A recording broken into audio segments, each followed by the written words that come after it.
నంద్యాల జిల్లా ex service men association ఆధ్వర్యంలో ఘనంగా గణతంత్ర వేడుకలను నిర్వహించారు. కార్యక్రమానికి ముఖ్య అతిథులుగా మున్సిపల్ చైర్పర్సన్ మరియు వైస్ చైర్మన్ పాంశవలి హాజరయ్యారు. వారు జాతీయ జెండాను ఆవిష్కరించారు.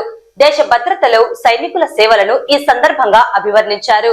స్వాతంత్ర్యం సాధించేందుకు త్యాగాలు చేసిన గొప్పవారి జీవితాలను ప్రతి ఒక్కరూ స్ఫూర్తిగా తీసుకోవాలని, అలాగే సైనికుల గొప్ప సేవలను కొనియాడారు. నంద్యాల మున్సిపాలిటీ నుండి సైనికులకు తమ పూర్తి సహాయ సహకారాలు అందిస్తామని పేర్కొన్నారు. ఈ కార్యక్రమంలో మాజీ సైనికుల సంఘం కార్యనిర్వహణ సభ్యులు, మాజీ సైనికుల కుటుంబ సభ్యులు పాల్గొన్నారు.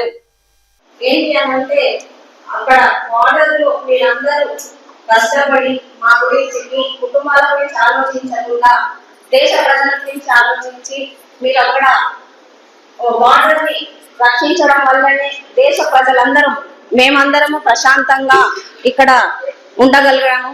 అలాగే మీకు మీ పట్ల ఎల్లవేళలా గౌరవంతో వెళ్తామని ఈ సందర్భంగా తెలియజేసుకుంటున్నాను. అంతేకాకుండా రిటైర్మెంట్ అనేది వయసుకే తప్ప మీరు చేసే సేవకు కానీ మీ ఆలోచనలకు కానీ ఉండదు. మీ గురించి నేర్చుకోవాల్సింది, మీతో పంచుకోవాల్సిన చాలా విషయాలు మాలాంటి వాళ్ళకు నేర్పించాల్సిన విషయాలు చాలా ఉన్నాయి. మేము కానీ తప్పకుండా మీ అందరితో కలిసిమెలిసి ఉంటూ మీతో అన్ని విషయాలను నేర్చుకుంటూ ముందుకెళ్తామని ఈ సందర్భంగా తెలియజేసుకుంటున్నాను.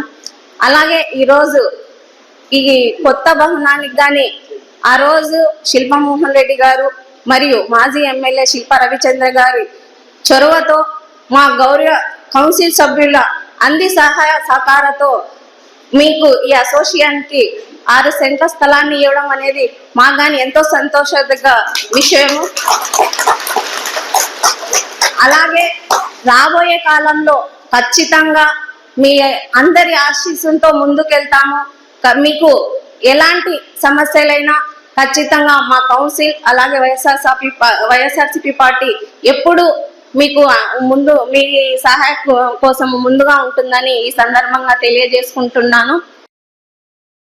అది కూడా మీ శ్రేయోభిలాషిగా మీలో ఒకటిగా ఎప్పుడు మెదులుతూనే ఉన్నాను. మీరు కూడా నాకు సంపూర్ణ సహాయ సహకారాలు అందిస్తున్నారు. మీ సహాయాన్ని నేను ఎప్పుడూ మర్చిపోను.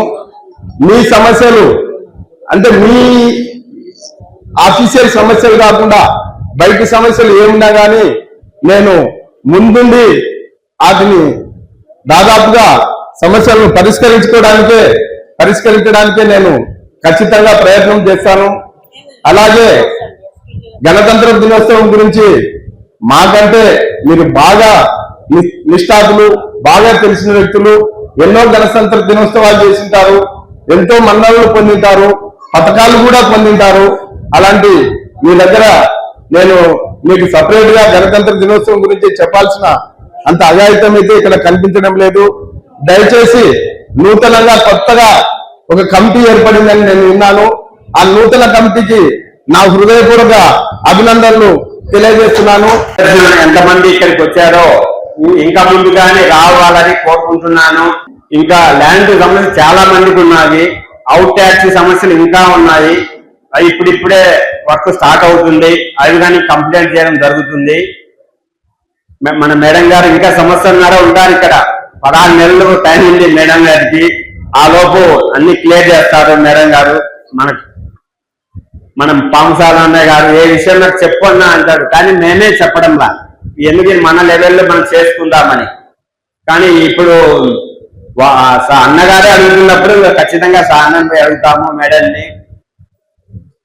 ల్యాండ్ సమస్య చాలా భూ కబ్జాలు జరుగుతున్నాయి. వాళ్ళది కలెక్టర్ మేడం గాను నెక్స్ట్ వీక్ లో మేడం గారు ఇక్కడికి వస్తారు. అప్పుడు కానీ మీరు అందరూ రావాలి, మీ సమస్యలు చెప్పండి. నేను మేడం నాలెడ్జ్లో వేసాను. చాలా మంది 5-6 మందికి ప్రాబ్లం ఉంది, ల్యాండ్ వేరే వాళ్ళు కబ్జా చేశారని. మనందరూ ఒకే గురువుపై వస్తేనే ఏ పనైనా చేయగలుగుతాం. ఇందులో నాది అనకూడదు, మనది అనాలి. ఈ ఆఫీసు మనందరిది, ఎవరి ఇంజనీర్ కాదు అని అందరూ ఆలోచించుకొని ఇక్కడికి వస్తేనే ఏ సమస్య అయినా మనకు